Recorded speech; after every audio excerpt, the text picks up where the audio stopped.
Welcome to Reporter's Notebook, where we talk to the Washington Examiner's top journalists about the stories breaking on their beats. I'm Jim Antle. I'm joined today by energy and environment reporter Breanne Deppisch. Breanne, big climate bill has been signed into law by President Biden. Climate change was one of the major things, obviously, the legislation was supposed to address. Talk a little bit about some of what's in the bill that satisfies some of the climate activists or addresses some of the energy issues that you've been covering. Yeah, to be clear, this is a major legislative victory for Democrats and for President Biden. You know, kind of his baby has finally got over the finish line after years of party infighting and obviously the failure of last year's $2 trillion Build Back Better spending legislation. So this actually accomplishes on a lot of their goals. It delivers a number of clean tax credits, both to individual consumers, to businesses and corporations looking to kind of decarbonize, reduce their greenhouse gas emissions. It includes efforts to keep nuclear plants online and fund uranium, which is obviously a key component in nuclear power stations. Sure. And yeah, just on a myriad of things. It also does deliver some some of Joe Manchin's goals as well, Sure. because we weren't going to get that climate bill over the finish line without throwing him a bone. Right, absolutely. I mean, he was the key vote for its passage. He was. So on that front, there was a provision, or it does include mandate requiring new oil and gas drilling on federal lands. And electric vehicles are a big part of this, right? Yeah, they are. So the bill includes a not $75,000, Americans wish, $7,500 EV tax credit provision, which is similar. So it's a revamped effort from the Build Back Better bill, but it includes, importantly, it extends the provision to all vehicles manufactured in North America, something that Canada had lobbied really hard for, because originally it was just American-made vehicles.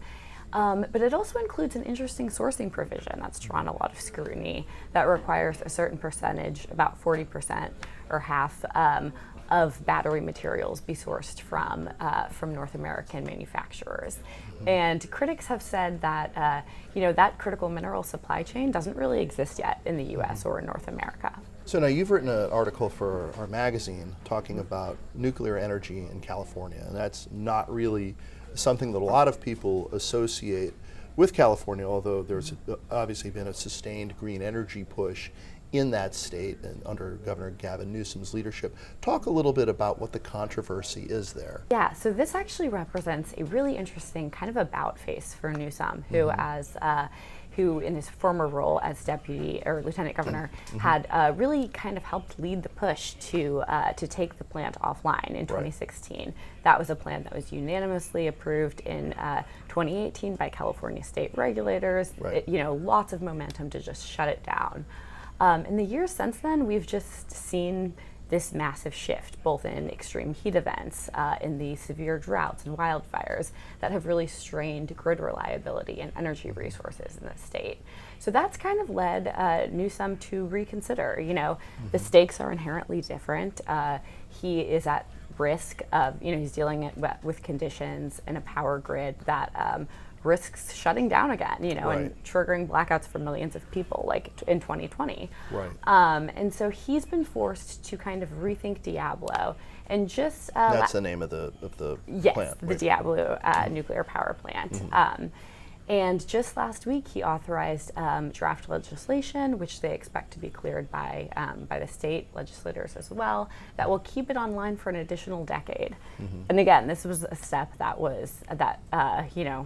if you go back 8-9 years, no one would have ever thought something like this could happen. But we're seeing this also in Germany, in the UK, and all these other parts of the world that are really facing these threats to their power grid and threats to their energy sector. And we've obviously seen problems with the grid in Texas. There have been blackouts in California for a number of years now. Yes.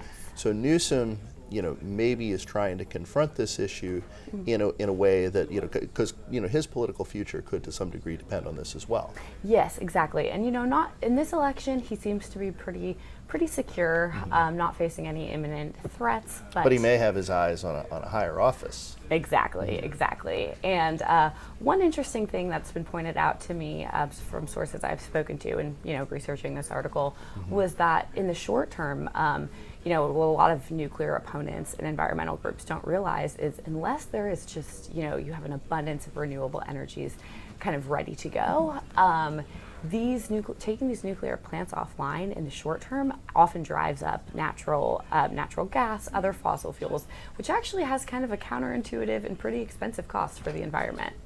Is there any risk to Newsom from the sort of anti-nuclear left that may to some degree exist in his Democratic coalition? It's interesting. When we saw him earlier this year kind of come out with his original support for it, there was a little bit of pushback, but I think as we've seen these threats to the grid increase, as we've seen these climate events continue, the voices have kind of grown a bit quieter. So less imminent opposition on that front, but I guess we'll see. So this is Gavin Newsom's nuclear option. I would say yes. Thank you, Breanne. Thank you. You can read Breanne and subscribe to our Daily on Energy newsletter at washingtonexaminer.com.